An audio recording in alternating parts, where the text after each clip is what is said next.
Hola, estamos hoy aquí con Maitane Uranga. ¿Qué tal estás, Maitane? Hola Gemma, ¿qué tal? Muy bien, muchas gracias. ¿Qué tal tú? Muy bien. Bueno, contar que Maitane es una diseñadora de experiencia de usuario, diseñadora de productos digitales y se encuentra aquí porque me escribió hace unos meses comentándome que escuchabas, bueno, lo voy a hablar como si estuvieras aquí, que estoy como hablando en tercero. Pues me comentaste, ¿no?, que escuchabas mi podcast y que por qué no había hablado nunca de diseñar productos digitales que fueron productos digitales de terceros, ¿no? Que fueran como de apoyo a otro producto. Y esto me pareció muy interesante y es verdad que no había hablado nunca.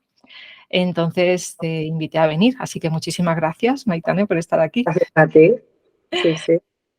Bueno, pues contaros que Maitane es diseñadora de productos digitales. No sé si ya a día de hoy llamarte Product Designer, UX Designer, ¿cómo te sientes más Ahora es verdad que en Product Designer es donde estoy, sí. bien? Y ella viene de haber estudiado ingeniería de diseño industrial y tiene un máster en diseño estratégico. Y ha trabajado en distintas empresas hasta que acabó trabajando, llevas ya 2 años y medio trabajando en una empresa de lo más interesante, se llama ABB Robotics y lo que haces es diseñar productos digitales que se utilizan o un producto digital que se utiliza para programar y controlar robots. Entonces esto, cuando tú me lo contaste, dije, tiene que venir al podcast a contar. Ah, la verdad no es lo más común, no es lo más común. No, totalmente. Y además es que me recuerdo un montón que yo en el 2017 estuve diseñando un producto digital que era para escuelas y teníamos un robot también que tenía inteligencia artificial, se Mm. llamaba Watson Up, y no he vuelto a trabajar con robots. Entonces dije, pues yo no he vuelto a trabajar con robots, pero me hace mucha ilusión que vengas y que vengas a contarlo, ¿no? Cuéntame cómo encontraste este trabajo.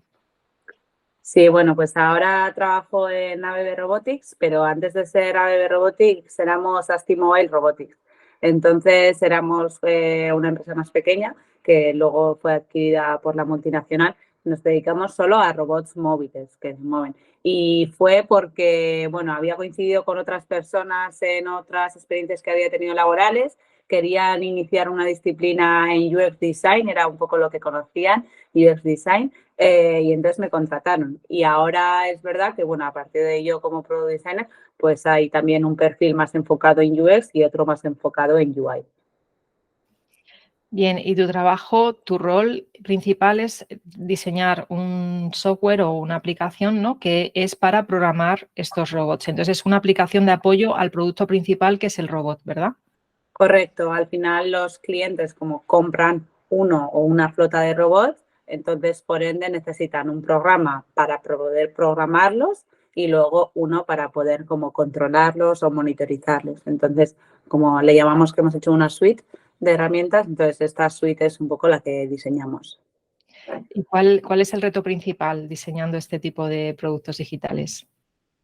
Pues diría que yo al final he trabajado siempre en empresas donde el diseño pues tenía como un camino por hacer, ¿no? No era lo principal, vamos a decir, y parece una encerrada, pero cuando empiezas a identificar con qué métricas quieres medir tu trabajo, pues empiezas a investigar que si el framework de Google, Smart, etcétera, y te das cuenta que hay métricas que no te aplican a ti, ¿no? Entonces al final nosotros no nos podemos medir si los clientes nos compran más o menos, porque al final el software es una mínima parte, ¿no? O sea, lo que la interfaz gráfica es una mínima parte de lo que los clientes van a adquirir. Pero sí que consideramos que si un cliente puede hacer el proyecto de manera rápida gracias a que la interfaz es sencilla y luego todos los que están en esa planta son capaces de controlarlos en cierto momento, porque al final son robots colaborativos, pues creemos que va a haber una fidelización de los clientes, ¿no? Y al final, pues creo que el reto es saber identificar esas métricas, porque si no puede ser como muy frustrante o muy difícil de decir a la empresa realmente este rol es importante, ¿no? Entonces es saber colocarte tú ahí, buscarte tu espacio y ya una vez lo tienes, pues creo que va más rodado. Vale, porque, claro, tu función principal es que sea fácil de utilizar esa programación de esos robots, que entiendo que no es que estén usando, el usuario no está todos los días usando esa aplicación, ¿verdad? Correcto. Al final esto, como la parte de programación sucede al inicio, entonces esto es como un reto porque al final programar robots es algo muy complejo, sí, o sea, nos suena a nosotros complejo, pero creo que a la gente que está en la industria también. Entonces el reto principal está ahí. Luego sí que la verdad es que la monitorización, pues ya temas de datos, donde quieres ver los datos, etcétera, eso se da de manera más frecuente o lo consultan de manera más frecuente, ¿no? Entonces, bueno, tenemos como esas dos vertientes en los productos. Vale, porque además son robots que se utilizan en almacén para mover objetos como, pues no sé si serán parecidos a los que tiene Amazon en sus almacenes. Sí, correcto. Puede ser de todo tipo, como clientes de automoción, como por ejemplo el retail, ¿no? Donde al final los robots cogen mercancía en un sitio y la depositan en otro sitio. Ujú. Entonces, para ti, ¿cuál es en ese reto que tienes de conseguir que sea lo más usable posible, lo más fácil para el usuario, realmente esa parte de retención, cómo funciona? O sea, porque tiene parte de retención, ¿no? El diseño que estás haciendo ahora mismo. Sí, justo además es algo que trabajamos bastante porque consideramos que ahí sí que tenemos nuestro hueco, ¿no? Entonces, al final, y creo que es un patrón que se repite en productos digitales que son como acompañantes, ¿no? Porque tú, por ejemplo, te puedes comprar un reloj, al principio lo compras por X razones, luego te acostumbras a usar la app, te acostumbras a utilizar su HMI y luego ya como que quieres repetir a ese, ¿no? Si te gusta al menos. Entonces, en los robots al final los clientes... repiten, o sea con nosotros o con otros, patrones que empiezan por comprar una flota y luego agrandan esta flota, ¿no? Entonces ahí sí que vemos que tenemos un espacio, vamos a decir, un rol clave, ¿no? En donde si el cliente realmente se ha acostumbrado a utilizarlo, lo sabe y ve una diferencia, ¿no? Porque al final luego ya una vez lo utilizan se percibe la diferencia. Esto es más sencillo de utilizar, toda mi gente lo puede utilizar, joder, voy a apostar por este cliente, ¿no? Entonces creo que ahí sí que tenemos un rol de fidelización de los clientes. Ujú. ¿Y qué tipo de investigación has hecho? No sé si has tenido que estar allí en las fábricas viendo cómo funcionan o ha sido más la competencia. Cuéntanos un poquito. Pues bueno, esto al final, al inicio fue difícil porque al final somos diseñadoras y me costó y a la gente que entra también le cuesta, ¿no? O sea, al final es un nicho como muy concreto. En mi caso, he tenido que ir a implantaciones con compañeros, a ver realmente cómo hacían el proceso, a entender cómo funcionaba realmente antes de que hubiera diseñadores, ¿no? Cómo era, qué pasos hacían, qué aportaba valor, qué les resultaba difícil, dónde se equivocaban, ir a hablar con clientes, realmente entender por qué nos compran, etcétera. O sea, además del research que igual más convencional que yo estaba acostumbrada a hacer en otras empresas, que era como buscar a competidores o hacer ciertas entrevistas. Aquí sí que hemos tenido como que experimentar en primera persona, porque si no, a la hora de perfilar esa persona o ese target user que quieres, o sea, realmente resulta difícil dar con cuáles son sus frustraciones reales, ¿no? Porque también son personas que igual no están acostumbradas a que hagan entrevistas, etcétera, son gente que está muy acostumbrada pues al mundo de los robots. Entonces, el lenguaje, saber entenderte con ellos para realmente identificar sus necesidades ha sido algo que hemos trabajado, al menos al inicio, ¿no? Hasta tener como una estrategia clara bastante. Muy bien. Y, o sea que al principio es como que te costó un poco hasta que conseguiste ya poder hacer investigación. Eso pasa muchísimo. Sí, Pero bueno, me alegro que lo hayas conseguido. Y entiendo por lo que me comentas además, es que ya había algo programado, ya había algún producto y lo que tuviste que hacer fue un rediseño, ¿no? Que a veces bueno, también... lo que hemos hecho es crear uno paralelo, vamos a decir. Entonces, en algún momento que reemplazará el mundo antiguo, pero es como tenemos dos mundos ahora, convivimos como con el mundo antiguo y el mundo nuevo, pero sí que el nuevo lo hemos hecho desde cero, vamos a decir, from scratch. Sí. Pues casi que mejor. Muy bien. Y la parte de cómo diseñas esa parte que supongo que es importante cuando hablamos de que hay una fábrica donde hay personas, donde hay robots, esa parte de seguridad, ¿cómo la has diseñado? Pues mira, nosotros trabajamos como con unos principios bastante claros, ¿no? Entonces, una era pues lo que venimos repitiendo, que es como hacerlo simple, ¿no? Entonces sí que nos intentamos asegurar de que el usuario en todo momento tiene la información visual y la mayor información posible antes de interactuar con el robot, ¿no? Entonces, otro de los principios que tenemos es la seguridad y aquí pues funciones de doble confirmación cuando el usuario hace algo que realmente si se puede equivocar, que ya haya pasado como un tiempo y haya como reiterado su acción para asegurarte que realmente quiere hacerlo, ¿no? Porque al final hay interacciones que pueden ser peligrosas en el sentido, pues hay algo en movimiento que lo puedes parar o lo puedes poner en movimiento mientras estaba quieto. Entonces, bueno, sí que de manera final queremos que esa colaboración robot-persona sea como máxima, ¿no? Entonces, ahí sí que la seguridad juega un rol clave. Además, yo diría que nosotros como diseñadores estamos como acostumbrados a diseñar el happy path, ¿no? Es como todo el proceso, haces un user journey y todo va genial, pero luego viene el desarrollador y te dice, bueno, a ver, aquí si pasa este error, ¿qué pasa? Aquí si sucede esto, ¿qué pasa? ¿No? Entonces, no solo está como pensar en esa información que podemos hacer en plan, ¿podemos evitar realmente este error? Realmente, podemos hacer, juegas con la frustración que le estás dando al usuario, ¿no? De no puedo clicar, pero realmente es igual más seguro esa interacción de que pueda clicar y que le pueda, pues puede ser un poco más jaleo, ¿no? Al futuro. Entonces, bueno, sí, solemos estar ahí un poco debatiendo. Sí, el tema de desarrollo muchas veces te ayuda mucho a apoyarte en todas las casuísticas y los casos de uso que pueden aparecer, porque desarrollo te viene no solamente con los casos de errores, que a veces te trae como casos muy, muy concretos, igual que le preguntas, ¿pero esto cuándo podría pasar? Pues mira, igual un 1% de las veces, pero hay que tenerlo en cuenta. Y dices, bueno, vale, venga, vamos a ello entonces. Sí, sí.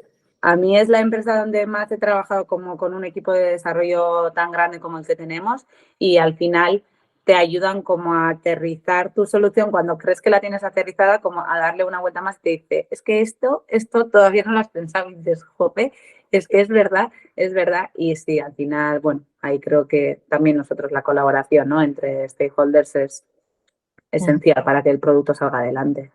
Totalmente.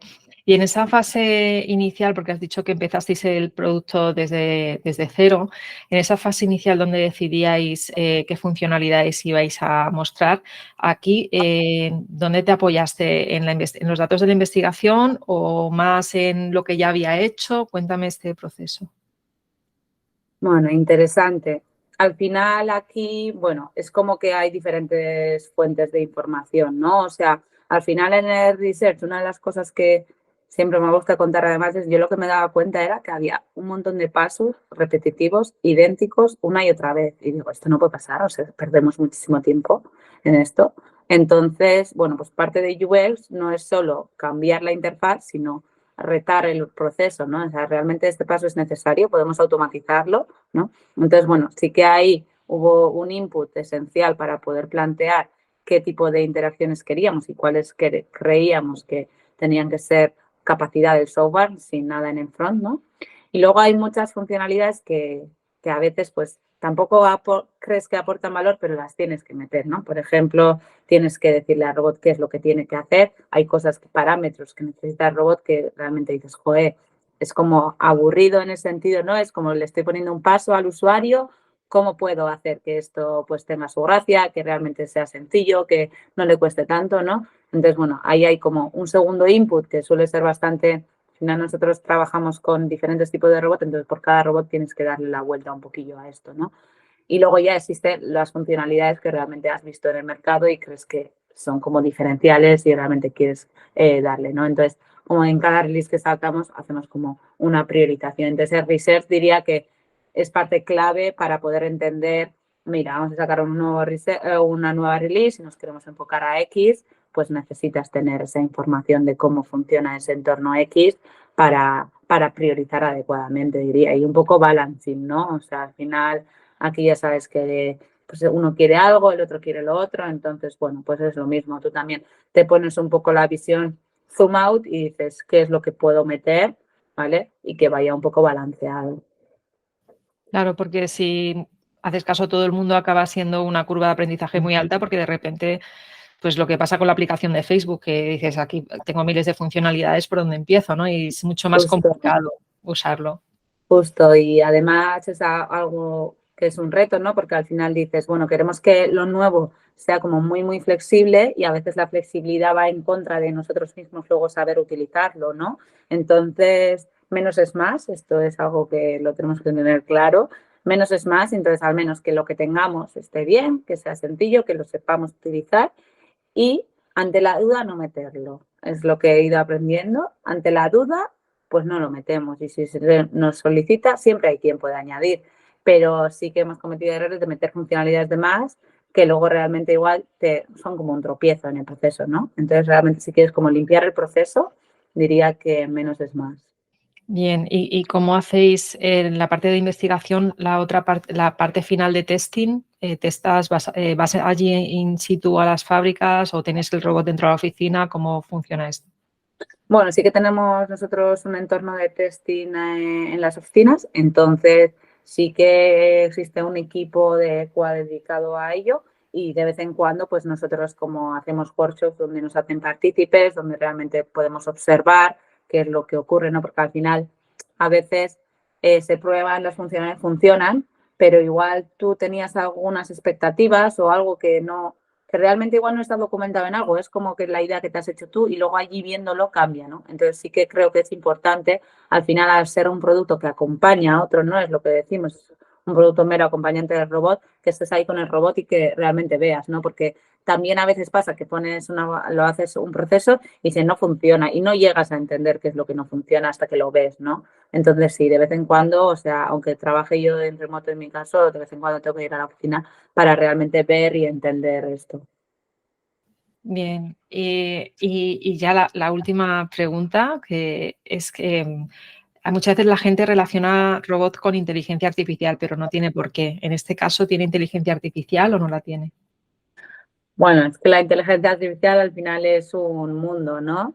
Entonces, bueno, nosotros tenemos robots, una flota de robots que cada uno funciona con una tecnología diferente y uno de ellos sí que tiene como cámaras que se va guiando, entonces sí que para eso necesita inteligencia artificial para aprender del entorno, ¿no? Luego, pues puedes utilizar la inteligencia artificial para la explotación de datos, para que vaya aprendiendo, para que el software sea más inteligente. Entonces, es como que la solución tiene diferentes piezas y cada pieza pues, puede utilizar la inteligencia artificial a su favor.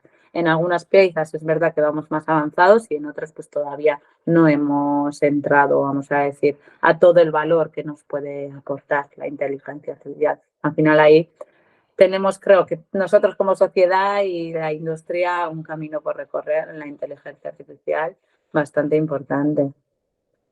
Bueno, pero es interesante. ¿Tú qué prefieres, que trabajar con inteligencia artificial o sin ella?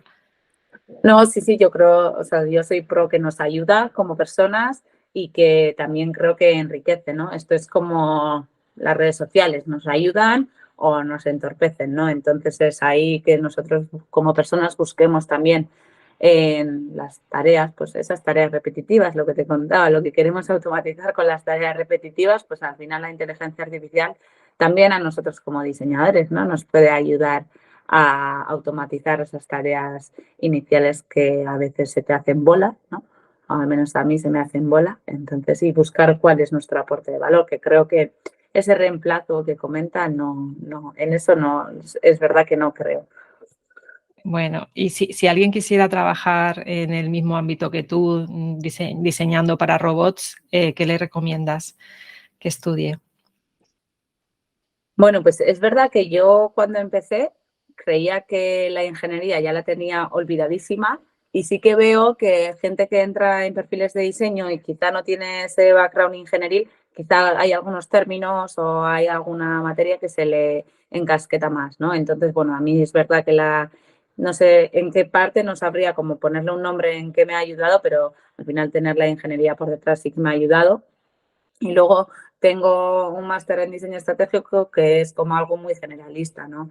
Entonces, bueno, yo diría que se te tiene que dar la oportunidad. Yo nunca hubiera pensado hace 3 años que hubiera terminado en esta empresa, pero al final cuando se me dio la oportunidad me pareció algo muy curioso. Soy una persona súper curiosa que siempre está como así viendo diferentes cosas, etcétera.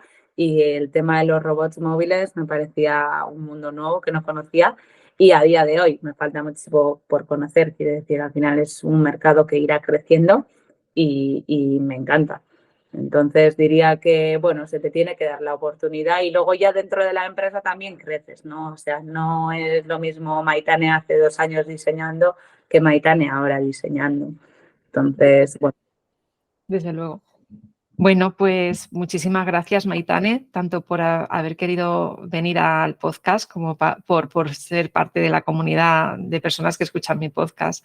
Así que mil gracias de verdad por estar aquí. Gracias a ti, Gemma, por la oportunidad. Creo que ha sido un ratito muy guay. Así que gracias. Venga, hasta luego. Hasta luego. Si después de escuchar esta píldora te quedaste con ganas de más, entra a mi escuela online de Treebooks, un lugar donde UX designers de todo el mundo aprenden, evolucionan y hacen comunidad.